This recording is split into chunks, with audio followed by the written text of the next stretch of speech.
dal leen ak jàmm ñu xëy taxani di yéenekaay xëy doo tàmbale ko Le Quotidien yéenekaay desaan nag te ndaje ak New York boobee nag ndaje moo nga xamante ni si ñoo ngi sa doon waxtaane nees war a def rek ba indi ay financement jëm ci éducation ak sécurité alimentaire Macky Sall nag moo ngay rouler à fond nag ndax def na fa ab discours woo xamante ni si la mu ca bëgg rek ak la mu ca nam moo di ñu fexe rek ba trouver ay saafara yoo xamante ni si daanu ko mun a wekk rek ci njàng ak sécurité alimentaire bi nga xamante daanaka moo ngi ne cobbooy sonal askan wi yéenekaay bi nag dikkaat ci mbirum Barthélémy Dias mi nga xamante ni daanaka nag am note bu bon nag lañ ko dal dee jox ndax boo moytu nag mun na perte li nga xamante ni si moo di mandat de député mbay loolee nag yéenekaay bi xëy na koo fësal nag Le Soleil yéenekaay ci la dikkaat ne la cour d'appel nag confirmé na li nga xamante ni moo di peine waaye itam fexe rek ba débuté li nga xamante ni moo di partie civile bi Barthélémy Dias nag fi mu ne nii moom fa mu jëm rek moo di ca pouvoir en cassation nag yéenekaay bi dikkaat na ci leneen te moo di feuille d'hivernage ak cascade foofee ca Camfor yi la nouvelle attraction de Kédougou daanaka bët yëpp ak xeet yi daanaka ñu ci bëri nag foofu lañ ko tegee ndax anam ba nga xamante ni si noonu la bindoo foofee nag ca Kédougou ñu bëri nag bëgg nañ faa teg seen tànk ndax alam ja na mu bindoo ak na mu rafetee Direct News naka jógee foofee naka dikkaat nag ci mbirum Barthélémy Dias ndax cour d'appel naka dal dina confirmer condamnation bi nga xamante ni si moom la ñu ngàll ci ndoddam naka yéenekaay bi ne naka moom boo moytuwul naka mun naa ñàkk mandat député loolu naka di ay kàddu yoo xamante ni ñu ngi ko jëlee ci avocat bi di maître Khoureychi Ba yéenekaay bi naka dikkaat ci Benno Bokk Yaakaar ak Dagana mi nga xamante ni moo ngay magnifier di rafetlu choix bi nga xamante ni moom la ñu teg seen maire boobee di Amadou Mame Diop réew mi quotidien dikkaat ci mbirum Barthélémy Dias en procès en appel bi nga xamante ni moo ñeel naka mbirum Ndiaga Diouf ba nga xamante ni moom la ñu faatoon ci atum 2012 foofee naka ca mairie bu Mermoz Sacré-Cœur Barthélémy Dias sauvé la guillotine politique yéenekaay bi ne naka Barthélémy Dias moomee naka sauvé nañ ko ndax nag boo moytu naroon nañoo dagg boppam naka ci wàllum politique waaye naka yoon naka mujjee na koo teggi condamné ko nag waaye nag yéenekaay bi ne am na loo xamante ni si mun na koo ñàkk les mandats de Barthélémy Dias en danger ndax yéenekaay bi ne naka ndax Barthélémy Dias boobee niñ ko condamné nag ne moo faat naka est-ce que nekku nag mun na see ñàkk li nga xamante ni si moo di ay mandat la dépêche dikkaat ci loolee naka te wax ne que Barthélémy Dias naka risqué na naka boo moytu naka dina perte mandat de député waaye itam révocation jëm ci poste maire ak inéligibilité bi nga xamante ni si boo moytu naka moo ko yoot naka yéenekaay bi xëy na see dikkaat naka ñu dikkaat ci leneen te moo di 24 heures yéenekaay ne na makk Barthélémy Dias ne na bu yeboo ñu xam ne nag mairie ba moom du fa bouger waaye itam assemblée nationale moom moo fay dem ak jàmm ndax la ñuy wax ak la ñuy teg amul leen loo xamante ni si dañ koo teg ci loi amul leen loo xamante ni si dañ koo teg ci yoon te moom Barthélémy Dias moo ngi dànkaafu te xam ne naka la ñu bëgg ak la ñu nar xam nañ ko waaye naka du ci maye dara Bart naka get l'info yéenekaay ne confirmation peine de prison boobee ak cour d'appel bu Ndakaaru naka yéenekaay bi ne bukki bi màttoon na Khalifa Sall boo moytu naka mun naa màtt ki nga xamante ni moo di Barthélémy Dias ndax moom moomee naka dañ koo condamné te loolu naka mun na ko yóbbee mu ñàkk poste député bés bi le jour ca la dikkaat nee na gannaaw Khalifa Barthélémy Dias condamné nañu ko cruel destin nag la ko tuddee nee na cour d'appel naka confirmé na condamnation ñaari at ak doom ba nga xamante ni si juróom-benn weer ferme la ci dal dee tëdd Barthélémy Dias nee na duma bouger ci assemblée nationale waxuma la naka mairie bu Ndakaaru Khalifa Sall nag dañ ko révoqué woon 24 heures gannaaw bi nga xamante ni ci arrêté cour d'appel dal dinaa daanu similitude maire de Dakar député révocation ak inéligibilité loolu yëpp nag moo ngi yor ki nga xamante ni ci moo di Barthélémy Dias lii quotidien Barthélémy Dias moomee la xëy dalal loxo ba dar gémmiñ nga nag ci mbirum Ndiaga Diouf ndax condamné nañu Barthélémy Dias ci siège bi nga xamante ni si boo moytuwul nag mun nañ ko faa roccee de alerte yéenekaay ne mandat de Barthélémy Dias nag assemblée nationale foofee nag les prémices d'une fin anticipée moonaam naka jeexul mandat boobu naka yéenekaay bi naka boo moytu nag ñu ngi koy anticiper ndax Barthélémy Dias naka dañ koo dal dee condamné confirmation de condamnation en première instance nag yéenekaay bi témoigné moo xëy di témoigné ne verdict nag Dakar placé sous haute tension ndax ni ki démb nag daanaka foo xool rek ñoo ngi fa lal nag ay alkaati ngir rek fexe ba aar li nga xamante ni moo ñeel procès boobee waaye procès boobee nag laataa gaay di mabbu dem ca tribunal ba daanaka fekk na ñu joxe mbir ma Barthélémy Dias en sursis surtout àndoon la ko yéenekaay bi xëy fësalee ndax yéenekaay bi nee na Barthélémy Dias ëllëgam bi leeragul de critique yéenekaay di ko feelu nee na suite ay fin joxe nañ ci suite bi waaye mbir mi jeexagul ndax dernière parole bi naka si Khoureychi Ba la mu wax confrère yi moo di naka Barthélémy Dias mën na perte li nga xamante ni moo di poste député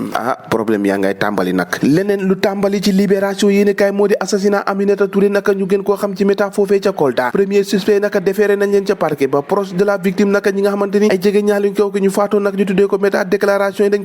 koo contredite nag waaye itam dañoo jël li nga xamante ni si moo di téléphone am dal koo yàq second maanaam ñaareelu ki ñu njort ni nag moo faat kookee nag si jamono ji nag moo alkaati ñoo ngi koy wër si jamono ji gisaguñu ko d'après autopsie bi nag Aminata Touré moom dañ ko assommé bu noppi nag dal di koy poignardé maanaam dal di koy jëmate ay objets yoo xamante ni si daf ko weñ lool ba mu jaaree fa ñàkk bakkanam leneen loo xamante ni libération xëy na ko fësal moo di policier boobee nag ngoyoon ci oto bi nag di daw ak moom loolu nag commerçant bi ko def dee def ni Moustapha Diène nag boo moytu nag lu métti métti moo ngi waaj a lalu ci ndodam nag ndax la enquête bi dal dee révélé moom boo moytu nag dinañ ko daan yu métti métti ci Sénégal chaque jour ak dossier bees ñoo ko déggandoo jàngin jëf ba ëllëg